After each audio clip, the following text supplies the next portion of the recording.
Hello dear students, तो स्वागत है आपका हमारे यूट्यूब चैनल पर। और आज ये जो हमारा वीडियो है हम जो डालने जा रहे हैं, ये वीडियो क्लास 12 फिज़िक्स चैप्टर 9 किरण प्रकाशिकी और प्रकाशिकी यंत्र ray optics and optical instrument से रिलेटेड है।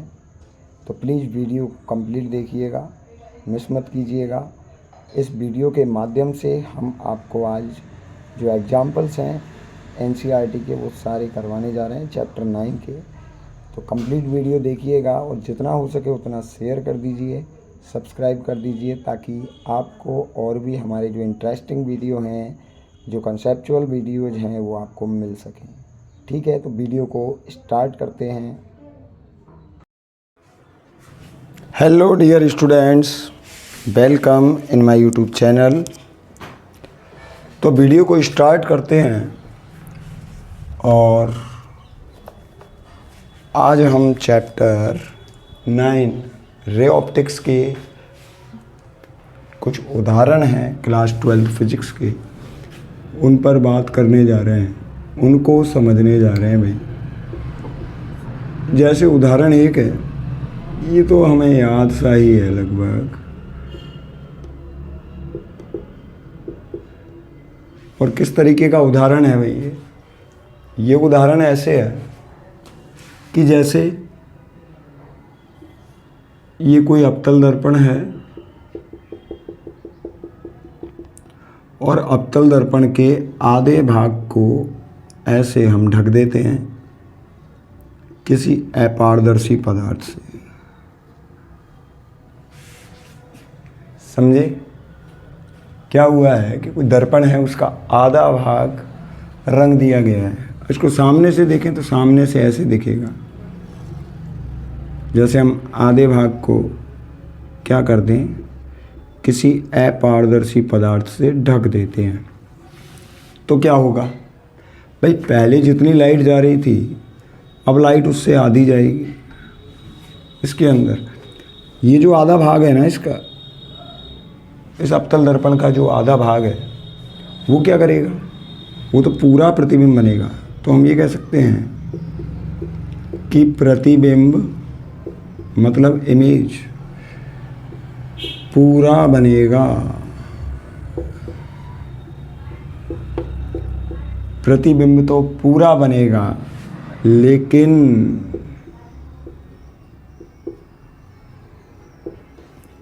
प्रतिबिंब की तीव्रता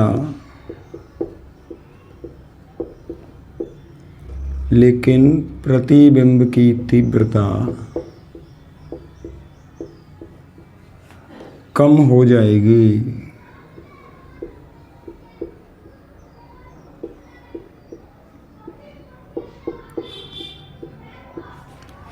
समझे? प्रतिबिंब पूरा बनेगा, लेकिन प्रतिबिंब की जो तीव्रता है वो आधी रह जाएगी। स्क्रीनशॉट ले लीजिए।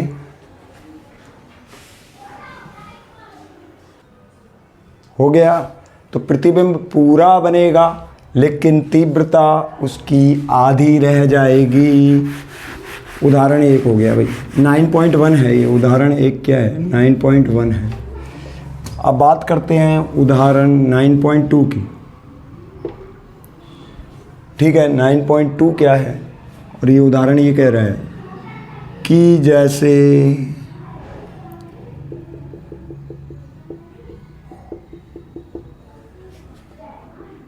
ये अवतल दर्पण, ये इसका फोकस बिंदु, ये इसका वक्रता केंद्र, और यहाँ रखा है मोबाइल। समझे? और इसका जो प्रतिबिंब बन रहा है ना मोबाइल का, वो कैसे बन रहा है? देखो, मोबाइल का नाम है AB। AB का मोबाइल है, कोई आईफोन फाईफोन नहीं है, वो पहले बटन वाले चलते थे ना, वो वाला फ़ोन है बेटा। तो मान लीजिए ये कोई कीपैड वाला मोबाइल है और ये C और F के बीच में रखा है इसका प्रतिबिंब। क्वेश्चन ये कह रहा है कि भाई लोग, इसका जो प्रतिबिंब बनता है वो प्रतिबिंब एक समान आवर्धित नहीं बनता। ठीक है, कैसे नहीं बनता? देखो, यहाँ से एक किरण ऐसे उसने समांतर गुजारी है और ये जाएगी कहाँ से, ऐप से, सीधा है। ओके, ये जो किरण जाएगी वो कहाँ से जाएगी, वो ऐप से होकर जाएगी। एक ऐसे जा रही है इस तरीके से, ओह तो गलत कट गया भाई। ये जो है वो ऐसे जाएगी, समझे। नाप तोल के बनाओगे सही बनेगा, अभी बगैर नाप तोल के तो भाई ऐसी ही मिस्टेक्स आएंगी। जैसे जहाँ इसको मिलना चाहिए वहाँ तो मिल नहीं रही है, और मालूम नहीं जाने कहाँ जाके मिल रही है लाइन। जहाँ मिलना चाहिए वहाँ तो मिल नहीं रही है। ये देखिए सी, और ये ओहो इतना बड़ा बन गया भाई, इसी के बराबर आता भाई। Sorry for mistake. और प्रतिबिंब ऐसा बनेगा, देखो यहाँ बना के बता देता हूँ, इस तरीके का। और देख लेना एग्जाम्पल में, डायग्राम काफ़ी अच्छा दे रखा है। तो एक समान आवर्धित प्रतिबिंब नहीं बनता है। ओके, तो देखिए ये क्यों नहीं बनता है भाई। इस मोबाइल का जो भाग सी पर है उसका प्रतिबिंब तो सी पर ही बनेगा और उसी के आकार के समान होगा। लेकिन जैसे जैसे हम बी से ए की तरफ बढ़ते हैं वैसे वैसे प्रतिबिंब बढ़ता जाता है और सी के पीछे मिलता है। यही कारण है कि इस मोबाइल का जो प्रतिबिंब है वो एक समान आवर्धित नहीं मिलता। पहले वाले भाग छोटा छोटा, फिर बड़ा, फिर बड़ा, फिर बड़ा, और फिर आवर्धित होता जाता है। पहले छोटा, फिर बड़ा, फिर बड़ा, फिर बड़ा, फिर बड़ा और बड़ा।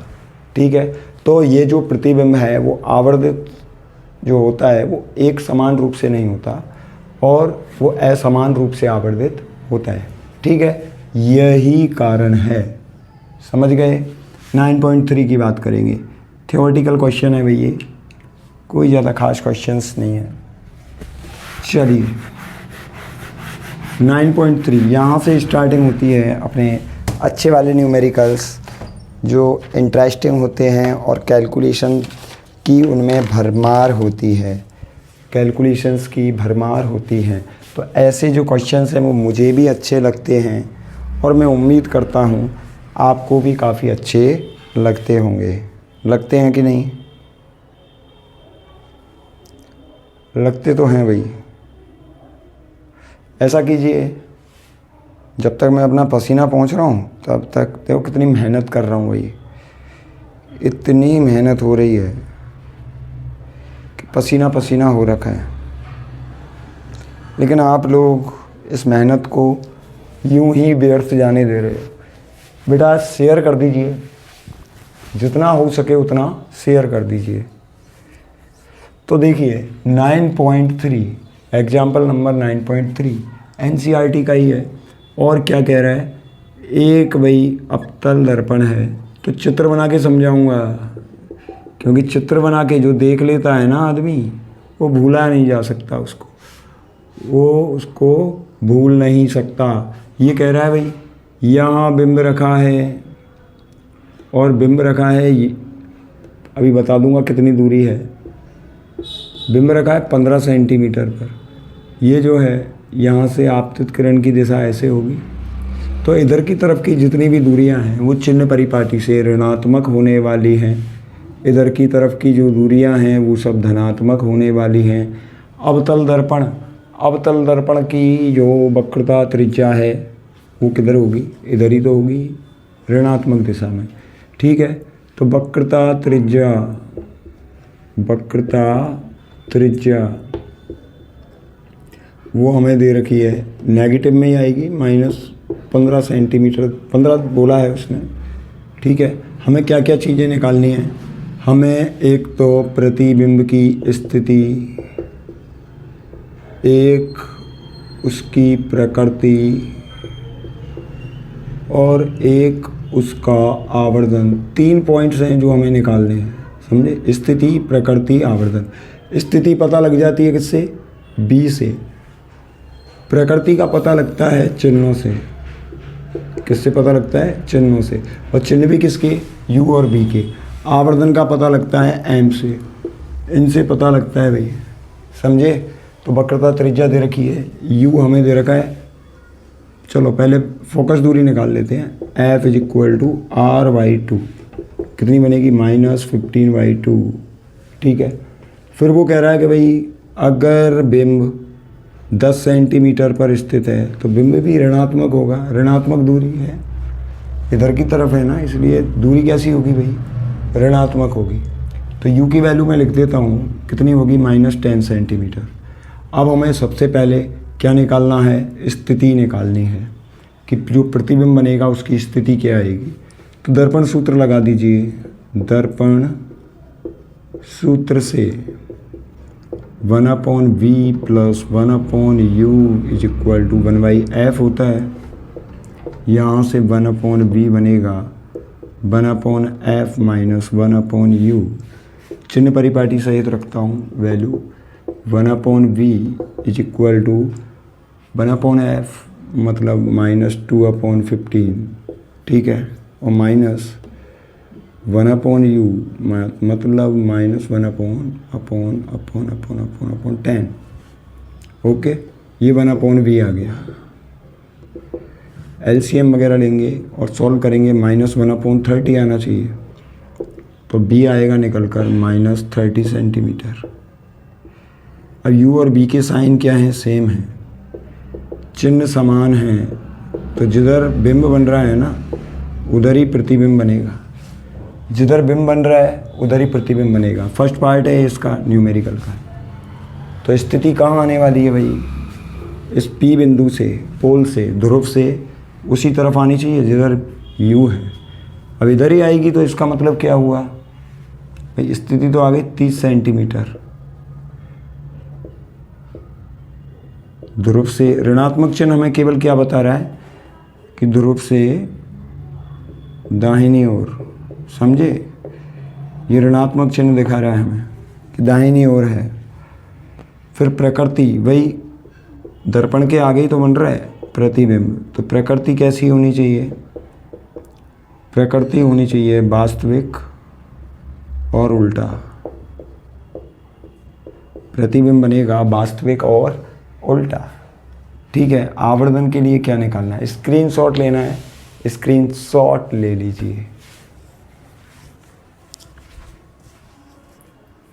हो गया क्या माय डियर स्टूडेंट्स, बड़े अच्छे बच्चे हो आप, बड़े ही अच्छे बच्चे हैं आप लोग, लेकिन शेयर नहीं कर रहे हैं, मालूम नहीं क्यों। शेयर कर दीजिए बेटा, जितना हो सके उतना शेयर कर दीजिए। आवर्धन के लिए भाई m निकालना है मुझे। m का सर जी फॉर्मूला क्या होता है, तो m का फॉर्मूला होता है -v/u -v/u। ओके, v की वैल्यू पुट करते हैं और u की वैल्यू पुट करते हैं। v की value -30 centimetre and u sir -10 लिखा था आपने, शायद हमें तो ऐसा ही लग रहा है। माइनस और माइनस ये प्लस हो गया, ये 3 टाइम, तो -3 आएगा। कितना आएगा, 3। माइनस प्लस ये जो साइन होते हैं वो केवल वास्तविक और आभासी प्रकृति को प्रदर्शित करते हैं, समझे। ये केवल हमें ये दर्शाएंगे कि प्रतिबिंब की प्रकृति वास्तविक होगी या फिर आभासी। तो ये चिन्हों से कोई मतलब नहीं है। m अगर 3 आ गया ना, m अगर 3 आ गया ग्रेटर देन टू 1, तब क्या होगा, प्रतिबिंब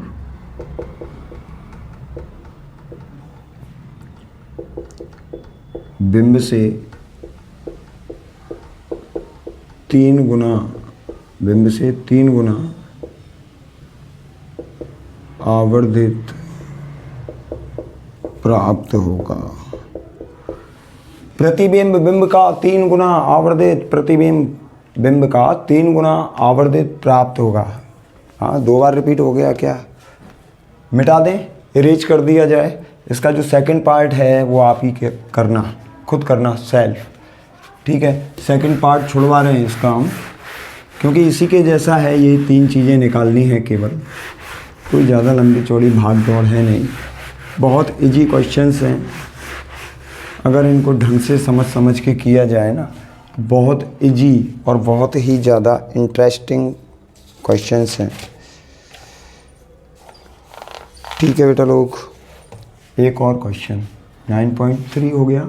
9.4 की बात करते हैं। 9.4 काफ़ी अच्छा क्वेश्चन है। और ये कैसे है कि एक जॉगर है। क्या है? एक जॉगर। जॉगर होता है भाई जो दौड़ लगाता है ना सुबह उठ के मॉर्निंग में, और भागे जा रहे हैं, वो क्या है? वो जॉगर्स हैं। तो भाई जॉगर है, कोई कार के पीछे से आ रहा है। कहाँ से? कार के पीछे से। कार खड़ी है और ये उस खड़ी कार का है। क्या हो गया भाई? क्या हो गया सर? यूँ क्या आपको डायग्राम अच्छे से बनाना नहीं आ रहा है? चलिए अब तो बन गया सर। ये क्या है? Convex mirror. ठीक है, वो कार का दर्पण है। कौन सा दर्पण है? उत्तल दर्पण। बाहर निकल रहा है ना, इसलिए उत्तल दर्पण है। और वो ये कह रहा है कि कोई जॉगर है पीछे से दौड़ता हुआ आ रहा है, और यहाँ कार में कोई बैठा व्यक्ति उस जॉगर को देख रहा है। ये देखिए कैसे भाग के आया। ओ माय गॉड, जॉगर काफ़ी तेज भाग रहा है भाई। क्लियर? जॉगर की स्पीड तो देखिए, क्या जॉगिंग करता हुआ आ रहा है भाई। और इसकी स्पीड कितनी है? 5 मीटर पर सेकेंड। 5 मीटर भाग जाता है इधर इधर इधर इधर इधर।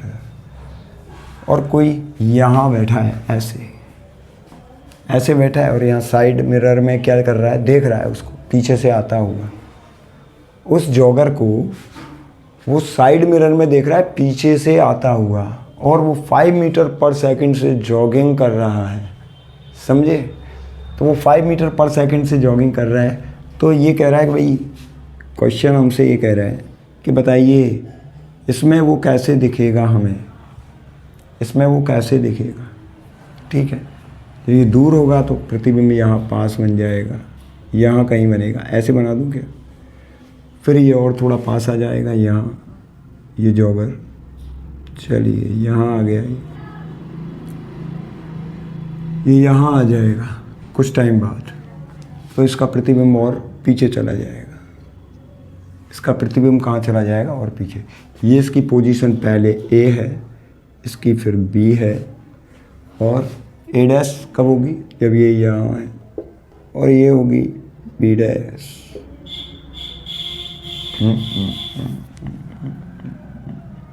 हाँ बिल्कुल ऐसा ही है। जब पास आ गया तो इसमें दूर दिख रहा है। समझ गए ना? मैं जो भी कहने का मेरे जो भी कहने का मतलब है वो समझ गए आप लोग। अब देखिए, अब मैं यहाँ क्या कर रहे हैं भाई कि ये जो दर्पण है ना, इस दर्पण की जो वक्रता त्रिज्या है भाई, इधर से किरण आएगी ना, आपतित तो इधर से होगी किरण, उसकी दिशा में जो भी दूरियां हैं वो सब धनात्मक होंगी। और इसके विपरीत ऐसे अगर आप बना लेते हो ना इन क्वेश्चंस को करने से पहले, तो एक इमेज सी बन जाती है आपकी आंखों के सामने। इन क्वेश्चंस को करना है तो इमेज क्रिएट होना ज़रूरी है। समझे? एक माइंड मैप बनना ज़रूरी है। तो भाई ऐसा माइंड मैप बन जाता है। इधर की डिस्टेंस नेगेटिव, इधर पॉजिटिव। अब रेडियस ऑफ कर्वेचर मीन्स वक्रता त्रिज्या इधर की तरफ होगी, पॉजिटिव डायरेक्शन में। तो वक्रता त्रिज्या हमें दे रखी है कितनी? 2 मीटर, प्लस का 2 मीटर लिख दूँ। इसलिए फोकस दूरी F वो बनेगी R/2, 2 का आधा कितना? 1 मीटर। ये हो जाएगी। समझे? इसमें कुछ स्थितियां दे रखी हैं, मैं एक स्थिति को एक्सप्लेन करूंगा केवल, और बाकी की जो स्थितियां हैं वो आप करोगे खुद सेल्फ। ठीक है? तो देखो ये सब कुछ दे रखा है। अब वो ये कह रहा है कि पहले इसकी जो स्थिति है इस टाइम पर वो 39 मीटर पर है। यहाँ से दूरी पोल से कितनी दे रखी है? 39 मीटर। 39 मीटर पे है वो पहले। तो उसके लिए पहले यूँ देख लेता हूँ कि मैं ये जो बिंब दूरी है वो कितनी बनेगी भाई। 39 मीटर पे है तो बिंब दूरी कितनी बनेगी, समझे। u की वैल्यू हमें 39 है तो -39 मीटर लिखा, ठीक है। इसलिए 1/v + 1/u = 1/f से b निकालना है हमें, तो समझे। 1/f - 1/u, 1/f कितना मतलब 1 माइनस, और 1/u मतलब -39 कितना हो जाएगा 40/39, 1/v आ गया। तो b कितना बन गया भाई, b बन गया, उल्टा कर दें उसको, 39/40 आ गया b। देखिए अब u 39 है तो b कितना आया 39/40, और ये 1 सेकंड बाद यहाँ खिसक जाता है भाई, इस जगह आ जाता है, कितना 5 मीटर और आगे बढ़ जाता है। 39 में से 5 और घटा दीजिए, कितना हो गया 34, वही नेगेटिव डायरेक्शन में, इसलिए -34 आएगा। मतलब नई स्थिति, और ये नई स्थिति कब है 1 सेकंड बाद, कब है 1 सेकंड बाद। 1/v = 1/f - 1/u से 1/v कितना आएगा 1 + 1/34, ठीक है। कितना आ जाएगा 35/34, तो b कितना आ गया, b आ जाएगा 34/35, ये आ जाएगा। नई स्थिति भी आ गई, चलिए b' से मान लेता हूँ, नई स्थिति को किससे मान लेता हूँ b' से, समझे। अब हमें केवल 1 सेकंड में जो दूरियों का जो गैप आया है ना, एक तो ये वाला, और 1 सेकंड में जितना गैप आएगा वही इसकी चाल होगी, इन दोनों का अंतर निकाल लेंगे बस। ये स्थिति अंतिम और ये दोनों स्थितियों का अंतर निकाल लेंगे, वही 1 सेकंड में तय की गई दूरी होगी, यहाँ विस्थापन होगा, वही 1 सेकंड में तय की गई दूरी होगी, और उसको ही चाल कह देंगे, प्रतिबिंब की चाल, समझे। तो प्रतिबिंब की चाल निकालनी है हमें, अतः प्रतिबिंब की चाल, और प्रतिबिंब की चाल क्या निकलेगी भाई 39/40 में से मैं घटा देता हूँ 34/35 मीटर को, समझे।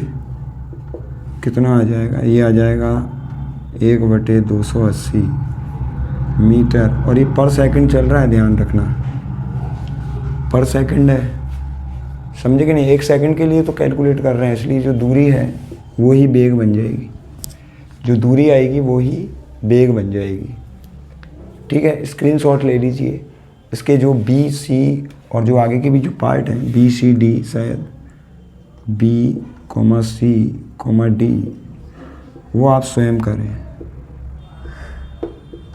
तरीका बाकी एक ये रहने वाला है।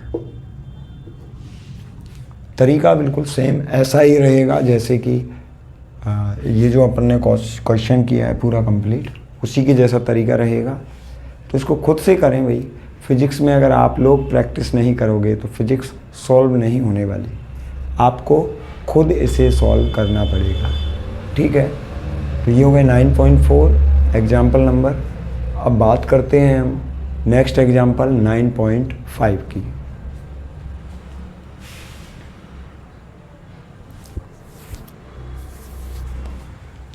नाइन 9.5 जो एग्जाम्पल है अपना, वो कैसे है,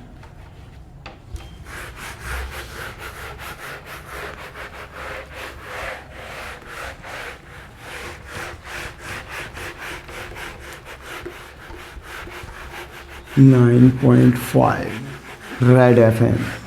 ऐसा लगता है भाई ये जो एग्जाम्पल्स हैं ना 9.5 रेड FM जैसे लगते हैं कुछ, समझे। अब देखिए भाई और भी हैं क्वेश्चंस, NCERT के क्वेश्चन आपके लिए निकाल रहा हूँ।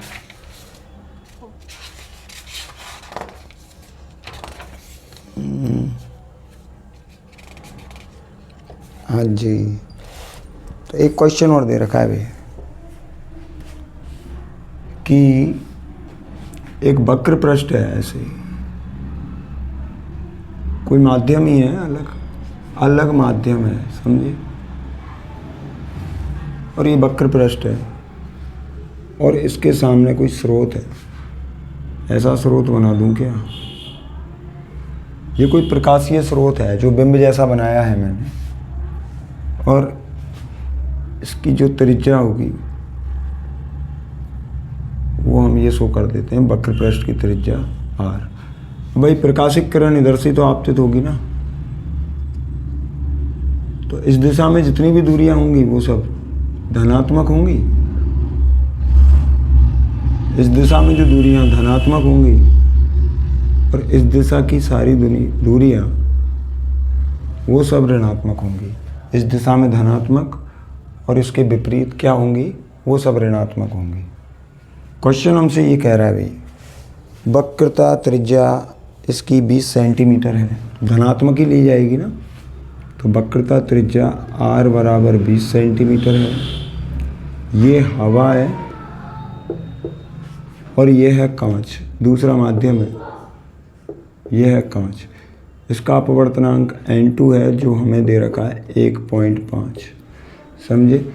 और हवा का जो अपवर्तनांक है वो हम जानते ही हैं भाई, लगभग 1 होता है। तो r दे रखा है हमें 20 सेंटीमीटर, और उसने पूछा है कि अगर ये जो प्रकाश का जो स्रोत है वो कितनी दूरी पर है, वो 100 सेंटीमीटर पे दे रखा है। ये u है, ये दूरी ऋणात्मक है क्योंकि ऋणात्मक दिशा में 100 सेंटीमीटर पे दे रखा है। तो वो कह रहा है भाई b निकालो, प्रतिबिंब जो बनेगा वो कहाँ बनेगा वो निकालना है। तो गोलीय पृष्ठ से अपवर्तन का फॉर्मूला लिखते हैं हम, n2/b minus n1/u is equal to n2 minus n1 divided by r। ये लिखा जाता है। n2 की वैल्यू 1.5 रखी है, b की जगह b, n1 1 है और u है -100। 1.5 माइनस 1/r, r रहेगा कितना? 20 सेंटीमीटर। कैलकुलेट करना है भाई बस। 1.5/b ये उधर जाएगा तो ये बन जाएगा 0.5/20, और ये उधर जाएगा तो माइनस होगा 1/100। क्लियर? इसको जब सॉल्व करेंगे, डायरेक्ट लिख रहा हूँ भाई, इसको जब आप सॉल्व करोगे तो b आ जाएगा निकल कर +100 सेंटीमीटर। b आएगा कितना? +100। कैसे आया? चलो करके देखते हैं।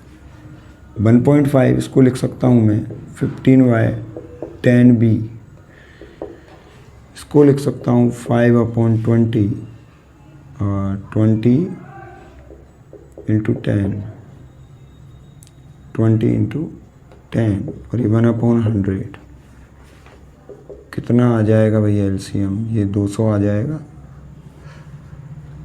200 आ जाएगा। तो 5 और माइनस कितना हो गया?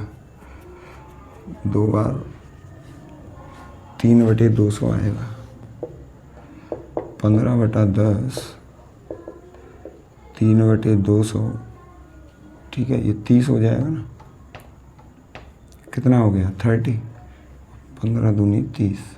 बी कहाँ गया? बी नीचे है, तो 15 दूनी 30 हो गया ये, ठीक है। तो बी आएगा कितना? 200/2 बराबर 100, ये आ जाएगा 100 सेंटीमीटर। उम्मीद करता हूँ आपको क्वेश्चन अच्छे लगे होंगे। 5वां क्वेश्चन है 9.5। अब इसके बाद हम बात करेंगे, नेक्स्ट क्वेश्चन है अपना, और नेक्स्ट जो क्वेश्चन है वो है अपना 9.6,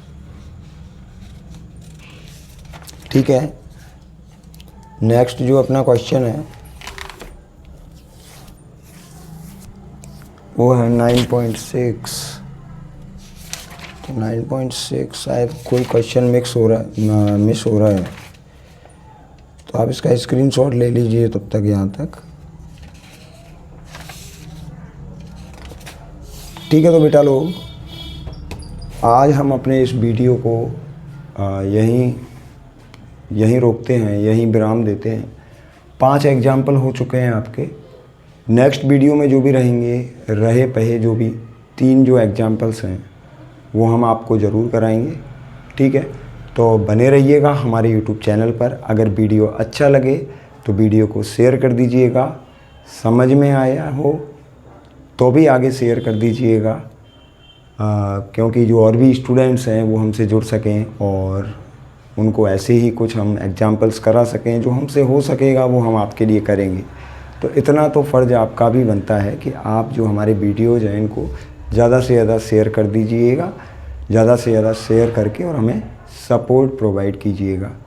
ठीक है, तो मिलते हैं नेक्स्ट वीडियो में। तब तक के लिए देखते रहिए हमारे YouTube चैनल को।